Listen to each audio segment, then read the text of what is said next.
If you have any questions, just throw them in the chat right now and I can try to answer them. I'm going to kind of get in the flow and then I'll pause kind of every 5 or 10 minutes just to see what's going on. And I'd expect this to go for about an hour and a half. I'm going to start off with just going through my note-taking system and show you how I compile coolest things I learned this week. And then I'm going to show you my process for writing and drafting a post. So I'm not going to finish the entire post right now live just because I have other things to do today. And otherwise we'd go for like 3 or 4 hours and I don't think that's super entertaining. So what I'm going to do is I'm just going to write just kind of a bare bones skeleton.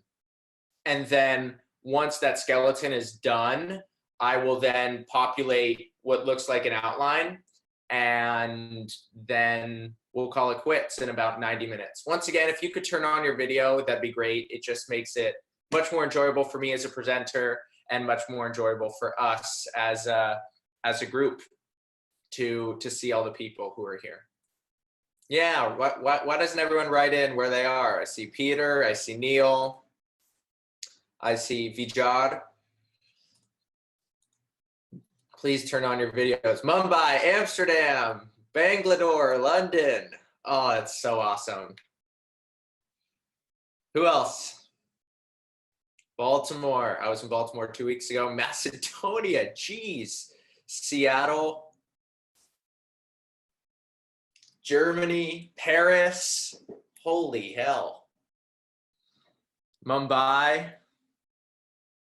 Wow, that is just absolutely awesome.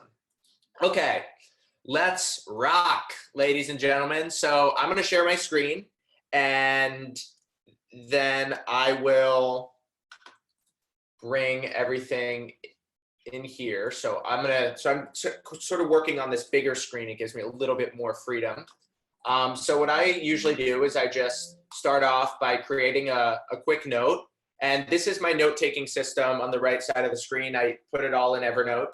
And I have just a bunch of different folders where I store different projects that I'm working on. And basically what I do is I just go through whenever coolest things I learned this week, I just go through my recent notes and I just look for ways, just little things that stand out. Once again, if you have questions, please write them in the chat. I won't be able to respond to them right away. But I learned this entire system through a course called Building a Second Brain, which I highly recommend. A lot of my course, Rite of Passage, which I built my writing system on, is built off of the tools of Building a Second Brain, and Tiago, who teaches Second Brain, he and I work very closely together. And then also in Rite of Passage in the new cohort that is actually going live tomorrow, if you're interested in that. I'm adding a lot of the principles that I'm about to show you into that. So it's kind of a bundle. But yeah, I'll show you exactly what I do. And this note-taking system just saves hours and hours and hours of my life. So you can see there's, there's random stuff on a study between pollution and crime. This like text over video, just like different things that I save into my second brain. Some data on infrastructure, this could be fairly interesting, but I'm not really feeling putting that in. Oh, this story. So this was a great story about this idea called skin in the game, which has really been pioneered by Nassim Taleb. So I'm going to throw this in. And what I do is I try not to have images in my emails. So what I do is I use a text to OCR converter, which basically takes images and sorry about that. It takes images and it turns them into text. So I just come right in here, save it down to my downloads, and then I select the file, upload it, come in, put it in plain text, and you'll see it'll render and boom, right here, and then I can just copy and paste it. And this last sentence isn't needed. So there we go. That's like the first one, right? And what I just do is put a quote And then later on, I'll just add a little comment right in here, save a little bit of space to remind myself to do that. So I thought this quote was fairly interesting, or this graph was fairly interesting on the mortality rate -8 contagious diseases. But now that I try to explain it to you, I realize it might be a little bit confusing. So I'm not going to put that in. I try to keep things very simple in Monday Musings, just things that you can kind of glance and look at. So as you can see, I just sort of look through different ideas. There are a lot of good quotes in this article. Oh, this is good. So I'll just have some quotes from Charlie Munger tomorrow. And then, as you can see, so like the ideas just kind of pop up. So I can just do a quick search for Munger in my second brain, and I can bring that in here. And then I think there was one more Munger quote.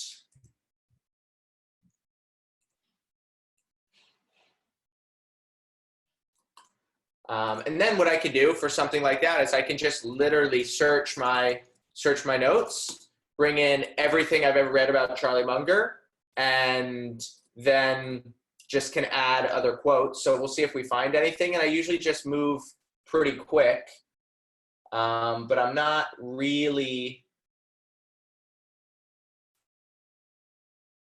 Nice, this is good. So there we go. Those are 3 quotes. And now I can just come back into my recent notes and just move through the most recent ideas. So as you can see, I'm just sort of just looking to see what's interesting, what's valuable, what catches my eyes. Oh, I really liked this quote.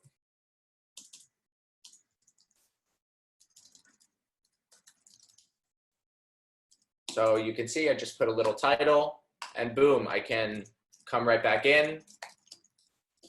And here we go. So I'll save that, add it as another OCR converter. Dave, do you use the tagging feature in Evernote? Yeah, that would be really cool.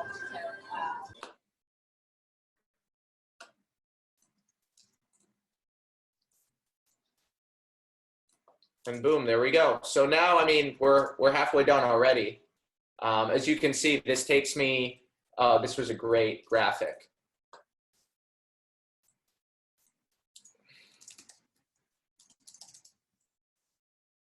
If you have any questions, put them in the chat. I'm sure a lot's sort of going through your mind right now. I'm not really explaining the system because there's just so many things out there that do. I'm just kind of showing you what it feels like to use it. And that's about it. But if you have any questions, please ask them in the chat and I can get to them when it's relevant. Oh, and then finally, there was a great quote in here. There we go.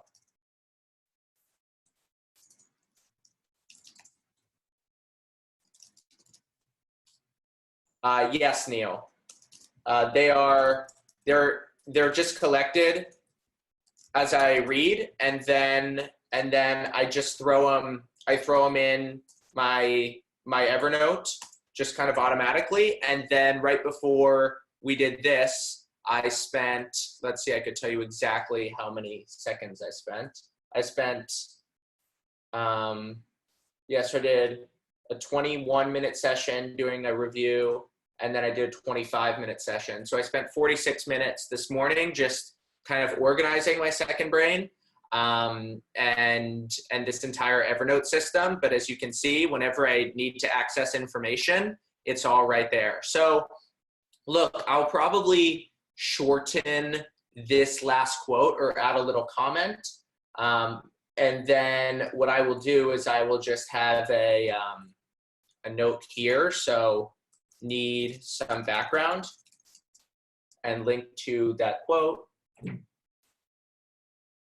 Oh, I love this quote. So we'll have six coolest things I learned this week. And then whenever I can, I just try to save the source so that I can link just right at the top, throw it right in here. and be done. So there we go. That took about 10 minutes, and that's all it takes to do coolest things I learned this week. And this is a pretty good one. So these are some awesome quotes, and that's what it's about, just building a system that makes things pretty easy. Vasily, yes, this is being recorded. Thank you for asking. I will publish that recording probably on YouTube or something, and I will send it to all of you who are the participants. So now what I'm going to do is I'm going to write that top section. So I'm just going to focus on the meat and bones. Coolest things I learned this week is done. I'll have to think of what I do for the photo of the week, but I'm sure there'll be some fun stuff. I just got a private message about how I curate all the notes and how I maintain it. Honestly, that whole idea is just better answered in a course that my friend runs called Building a Second Brain. And so I'm just going to send you there. I can't recommend it enough, but also I'm going to go over it in the very basics of rite of passage, which kind of secretly is now live, and I officially launch it tomorrow. So you can enroll in rite of passage here, and I'm going to just go over basically all the basic systems in one of the modules of rite of passage this time. I've never done that before. That's one of the improvements to the course that we're making. So in terms of what I think about when I write is I try to always sit down at the computer with ideas of what I want to write about.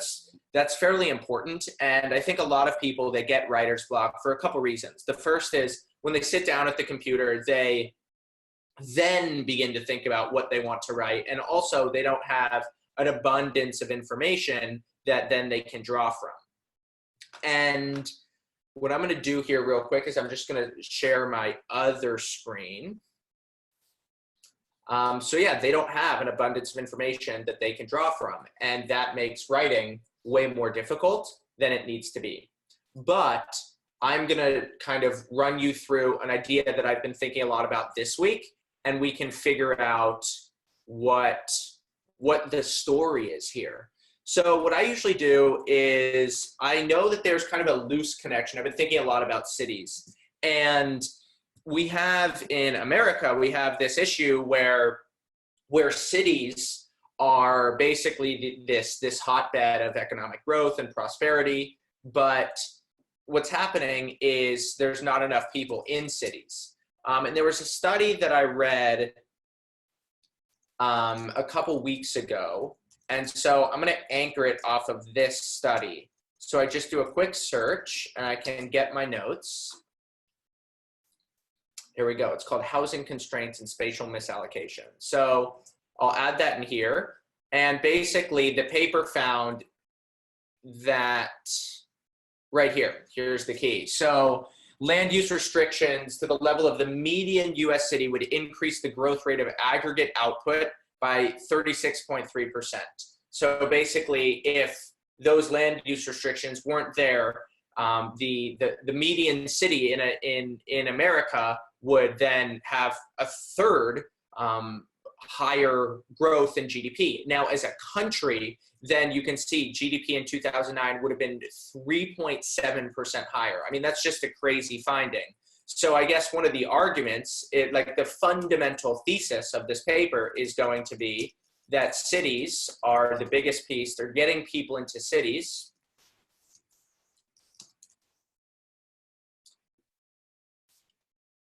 Getting people into the cities is the biggest piece of low-hanging fruit in society. For Craig's question, can somebody please Google search my essay called How I Choose What to Read and just drop the link in the chat? Craig, that'll answer your question, and that'll allow me to keep focusing. So key finding.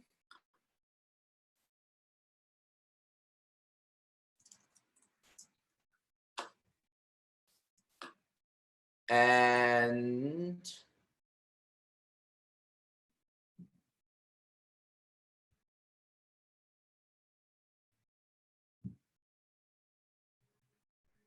I'm just looking to see if there's any more that I can add to this. And look, I just find little notes, and then I just am going to kind of summarize that. Thank you, Vasily. So now, so that is the biggest piece of low-hanging fruit. So the question is, why don't we have more people in cities? There are two solutions to getting more people to work in cities. Okay, so point number one, and this is going to be the point. It's like, okay, what are the solutions? It's sort of what we're thinking. Point number one is more housing. We could build more density.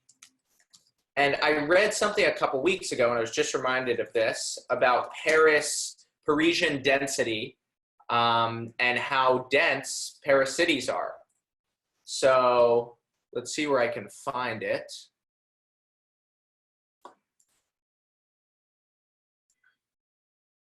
Oh, that's pretty good. It's a pretty good quote right there. So as you can see, the note-taking system ends up giving me ideas that I would have never thought of. Like I wasn't even looking for that. And that's sort of the benefit of having this note-taking system.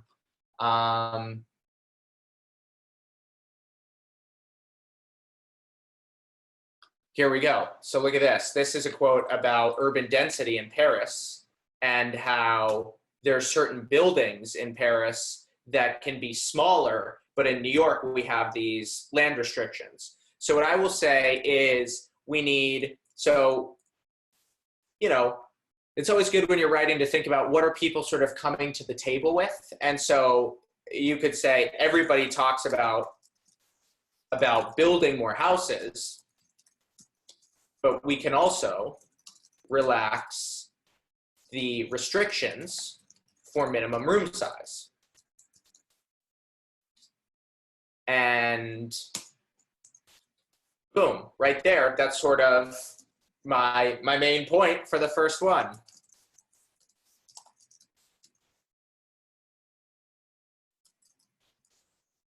Ashwin, I'll get back to you in a little bit. Let me just focus on this, but please keep the questions coming and I will answer them once I finish this outline. So I'm gonna just say we can relax restrictions for minimum room size. I will talk about building more houses, and then I will kind of bring in this Hirschman quote, and I will kind of tie this in. I'm just gonna see if there's anything else that we can add. Let's see what's in here. No, doesn't feel right. Let's just see what's in my cities folder.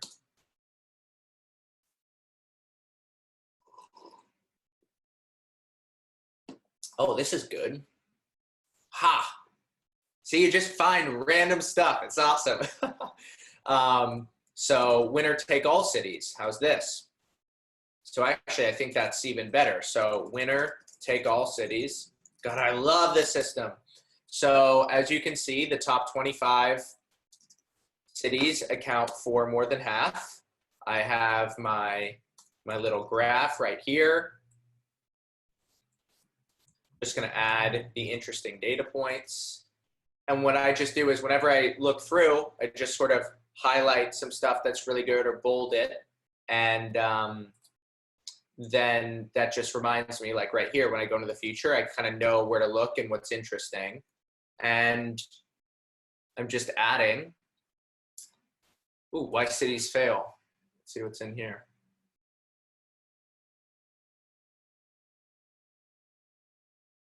No, doesn't feel right.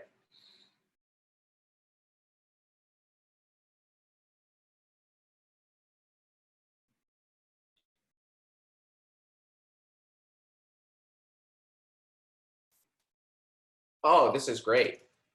So trends in cities. So as you can see, there's going to be a lot in here.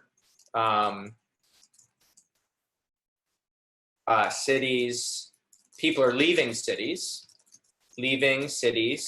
except for wealthy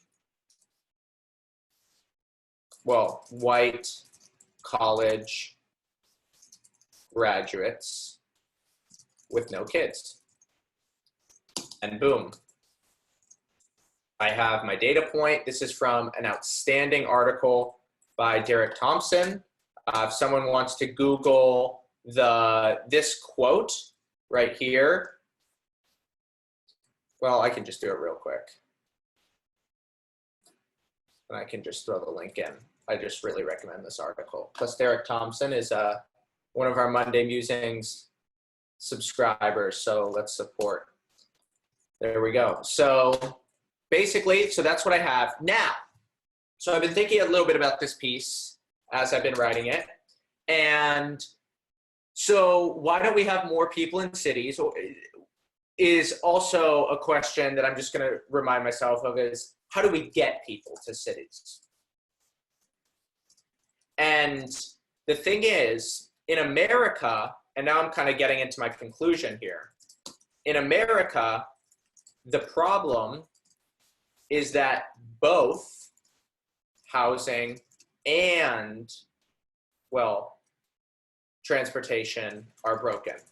And so what I'm going to do is I'm going to get into transportation now, and I'm going to link to a study that came out of China about the effects of transportation on these big mega cities. So I wrote about it at some point. Here we go, 19 super regions. There we go. So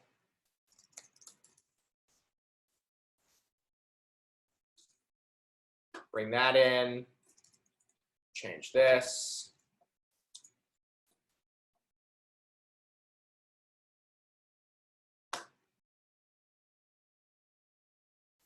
I mean, look at that, that's nuts. Those are some wild findings right there. I mean, look at this. This is just giving me all my answers. And I'm telling you, I looked at none of this before I sat down. This is basically pure generativity. And so this is how I do this every week. And this year I'm going to publish 200,000 words. So it's the equivalent of roughly 3.5 books. And I can show you, I track all my writing time, and I'm just going to log into my email here, and I'll show you. I don't write for more. I get an email from this company called Timular with my email is just going to take a while to load, and I don't write for more than 10 hours per week.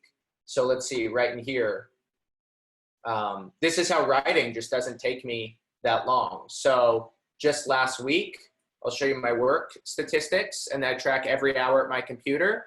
So I worked for 19 hours of like actual logged in computer work, and I did 7 hours and 58 minutes of writing. So that's not a lot. Week before I did, well, this is probably an outlier. Yeah, I was traveling this week, so that's an outlier.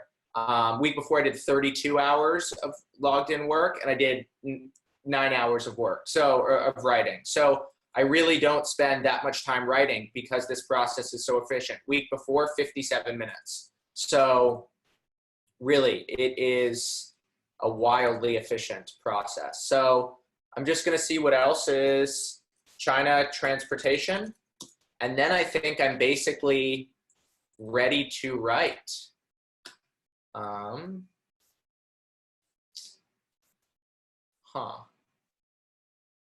I need more in here. Let's see, density. Oh, there were some really good quotes in here. Boom, there we go.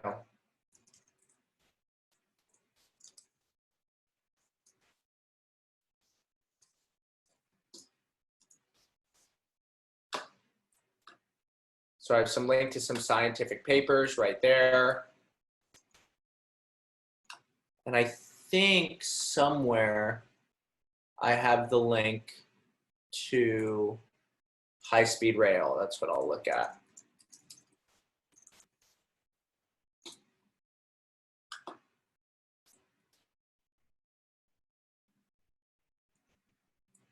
Oh, there was something about the Second Avenue subway line. There's some crazy statistics about how expensive the Second Avenue subway was to build. And that's this new subway line in New York that cost $2 billion per square mile. So what I'm just going to do is I'm going to save this. And I can always come back to that. I'm also going to save. Wow, that is a crazy chart right there. I don't even remember reading that. Wow. Jeez. Well, not what I expected, but it's really going to be a China versus America paper. Here we go. This is what I was looking for. Why face-to-face matters.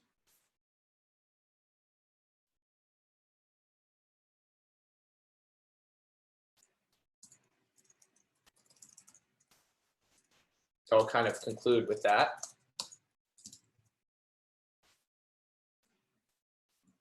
I mean, look at that. That's a great quote right there.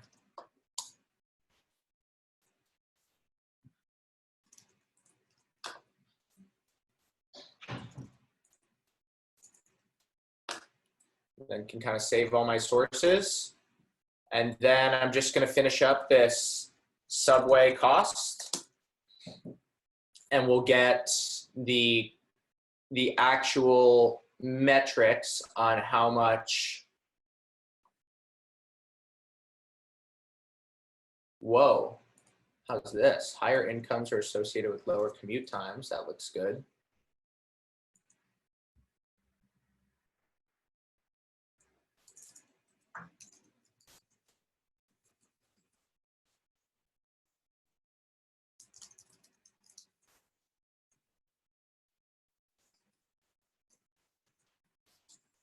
And so I just kind of add that quote right here, put in these two, add this quote in here. I mean, as you can see, this makes writing so easy. I just can kind of turn all these things into my own words.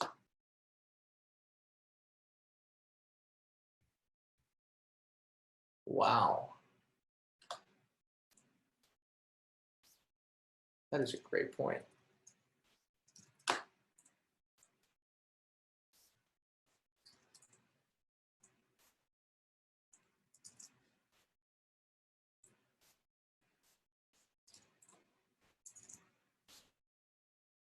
So, I mean, as you can see, I have enough here. I mean, I could write like a 10,000 word essay just on this paper, just because it's this process today has been so generative.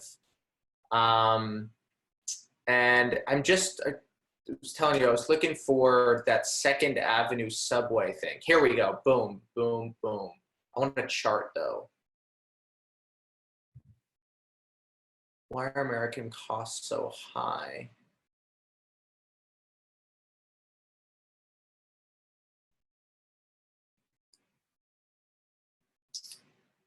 Let's see.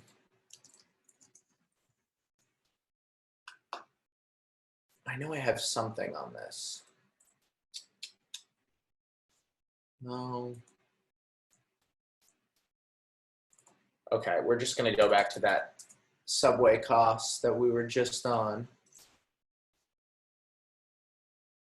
That delays thing, I didn't really expect that one to come in, but I thought actually this part about inequality and the delays that people have with higher incomes and lower commute times, that's fairly interesting.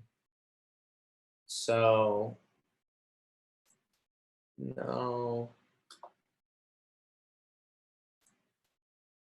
Let's say Paris. Where was that one? Here we go. So what I'm just going to do is, I don't want to look through all this right now, but I can save it. And as you can see, that took 20 minutes to build basically an incredible outline for what we would need. So now we're kind of ready to go. And I'm just going to show you, I'll probably be a little bit more quiet in this section just because it's a little bit hard to write and to speak. But what I do, and you can read a little bit about it here. Let's see, write from abundance. So I describe this system in this article called How to Cure Writer's Block, which you're about to see. And what I'm really going to be doing right now is I'm going to be writing from abundance. So I'll kind of come out with this thesis. That'll be my topic sentence. And then I'll just kind of dive into it. And yeah, I'll be a little bit quieter now. I just can't really speak and type. I've tried it before and it's almost impossible. So you can sort of be a gawker and you'll see how I work through this. But I think in terms of the meat and bones of actually constructing something, now we're going to get into the actual process of writing. But in terms of bringing in information into Monday Musings, as you can see, even with me talking through this, which reduces the efficiency quite substantially, I came up with all the meat and bones for in less than 30 minutes. So here we go.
See, that's a bit too complicated, so I'm just going to rewrite that sentence, but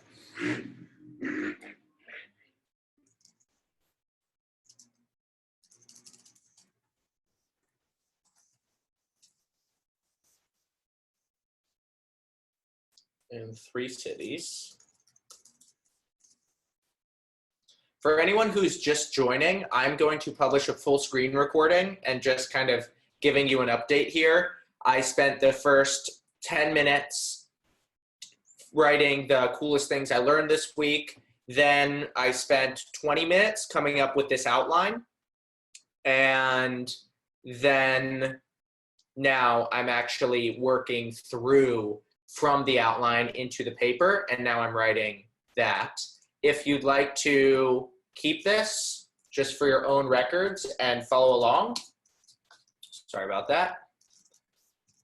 There we go. So that is an Evernote link that you can follow along with. It won't be quite as fast to update as Google Docs. And yes, I will publish a full screen recording. And right now I'm just going to get to a very rough draft of what I'm trying to write.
So right up here, I just kind of keep an outline that I come back to, and it's sort of just a rolling outline as I write.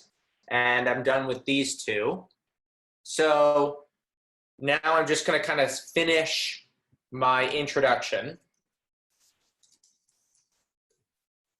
The more people we can pack if we want to increase prosperity, we need more people in cities. The more people, the better. When it comes when it comes to economic success, the more people, the better. Okay, so now that's sort of setting the scene, and there is a question that I add right up here. And the obvious question is this: how do we get more people into cities? There are two solutions. One,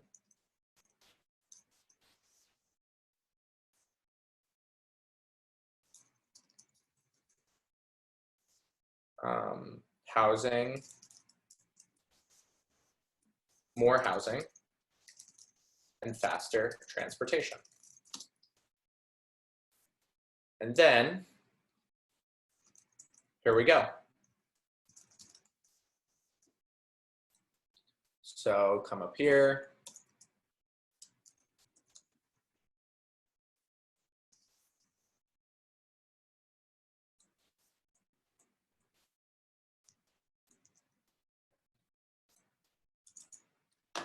Okay.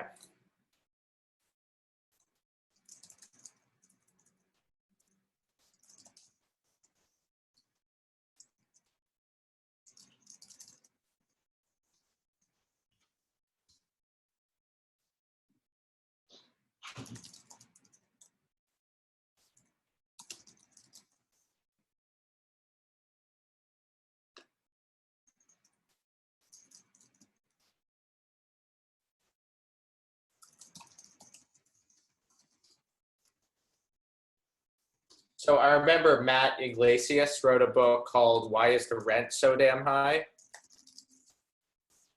And I can sort of just draw off of his argument.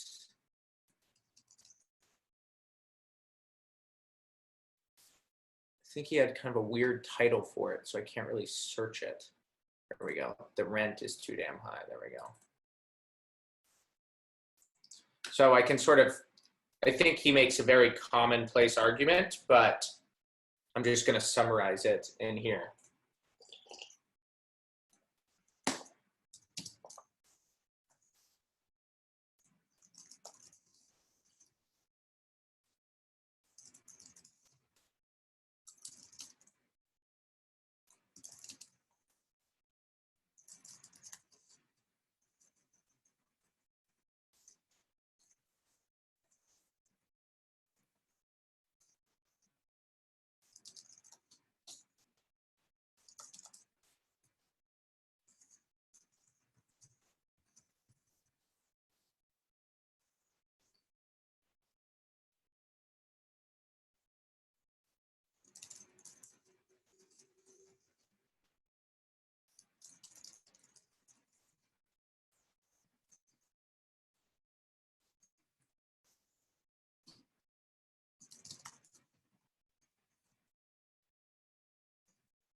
I just got a request to write higher on the screen.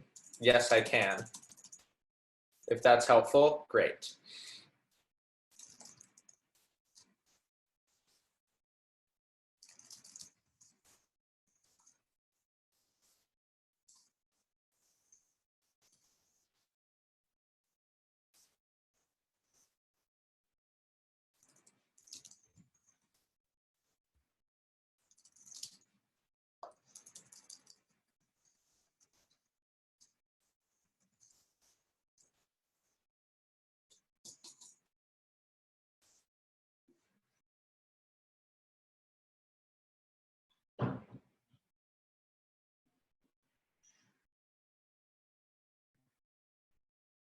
Jeez.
So one thing I do is I just write little notes to myself when I write, and that way I can keep the flow. And so I just say, double check the statistics. It feels too small. It doesn't feel accurate.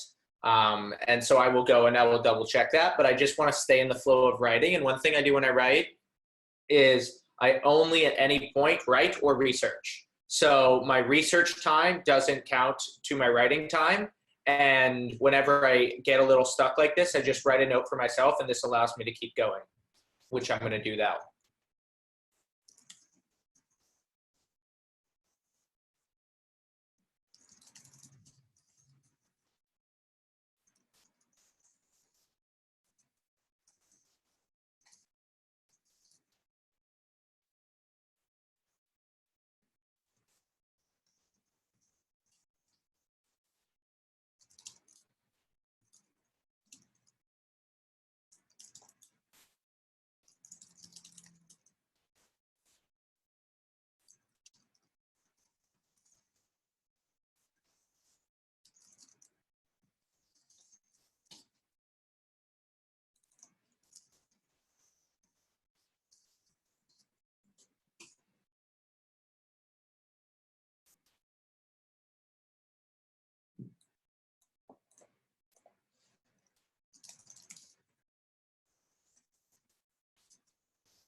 All right.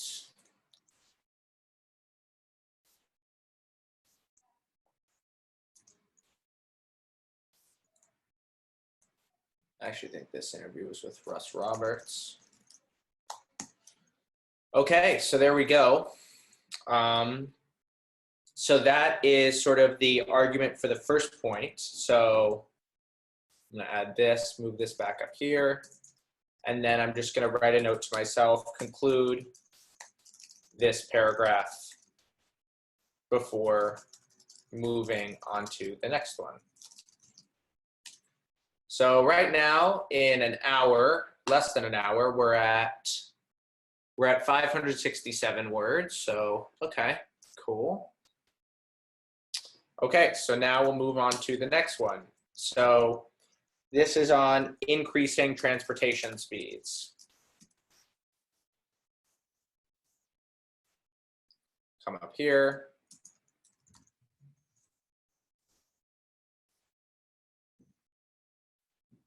Okay.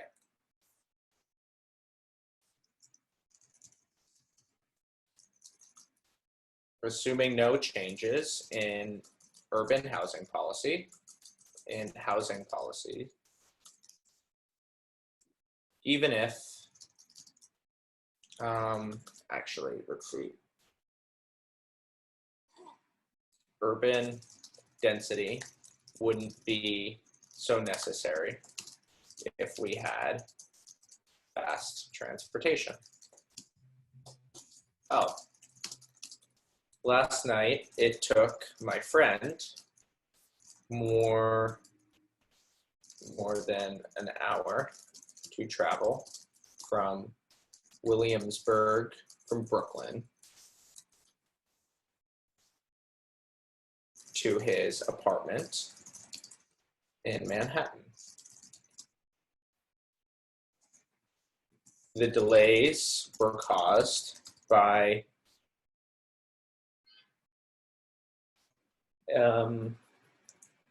by the infrequent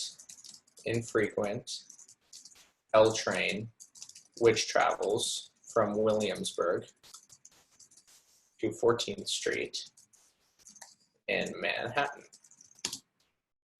We joked that the travel time is so long that we joked that he was traveling to a different time zone.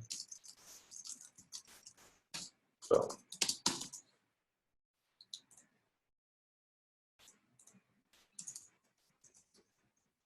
Even if we can't, we don't need more people in cities if we have fast and reliable transportation.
so sorry.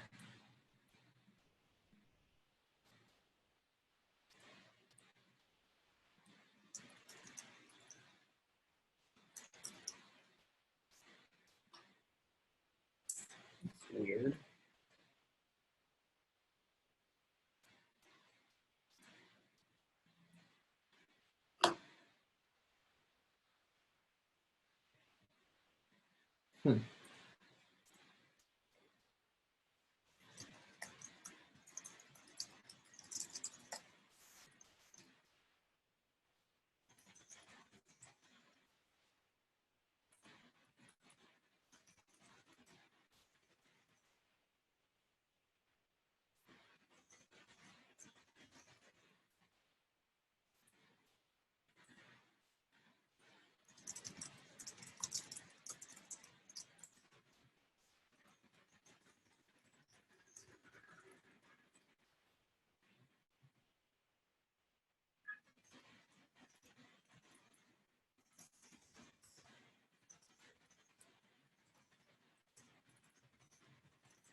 All right, I think that's the draft. So it took an hour 20 to do all that. I'm just going to go through, as you saw, I need to double check a couple statistics. So I'm going to look first at the Alain Berthaud minimum square footage. And then I got to conclude on this paragraph. But honestly, I just want some time to step away and just think about this paper that I'm writing. But that really is how Monday Musings happens every week. Kind of as simple as that. And I'm just going to add it. Let's see, where is actual Monday Musings? Got it right here.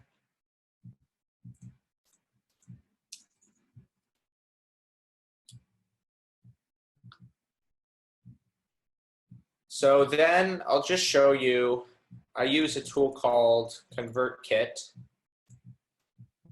and I can just show you how that happens before I sign off. I promised you an hour and a half. We're going to finish a couple minutes early, but that is how an actual essay is done and drafted. So I just come right in here, come into broadcasts, add Monday Musings.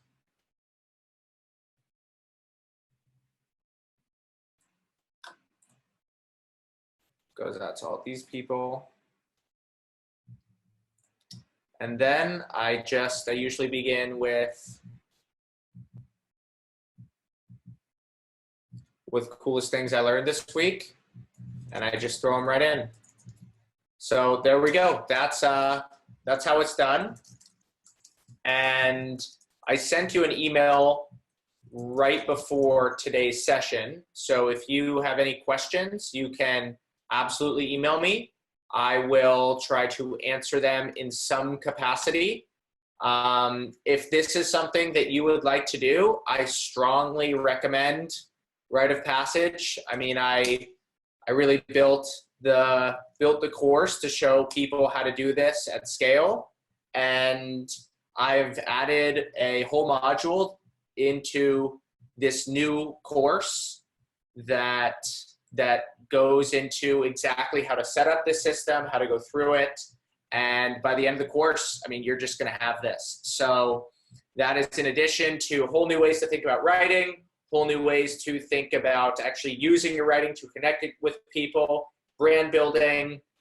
And it's a crazy 5-week experience that starts on November 6th. And I hope you'll join.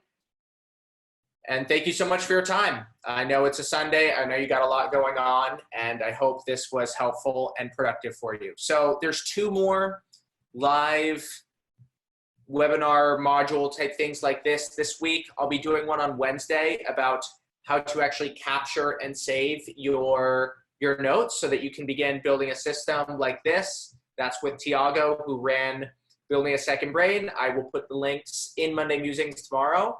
And then on Friday, I'm teaming up with my friend Nick Sharma, and we're going to write an article live. I hope that was helpful for all of you, and hopefully I'll get to see you all soon. Thanks, everybody.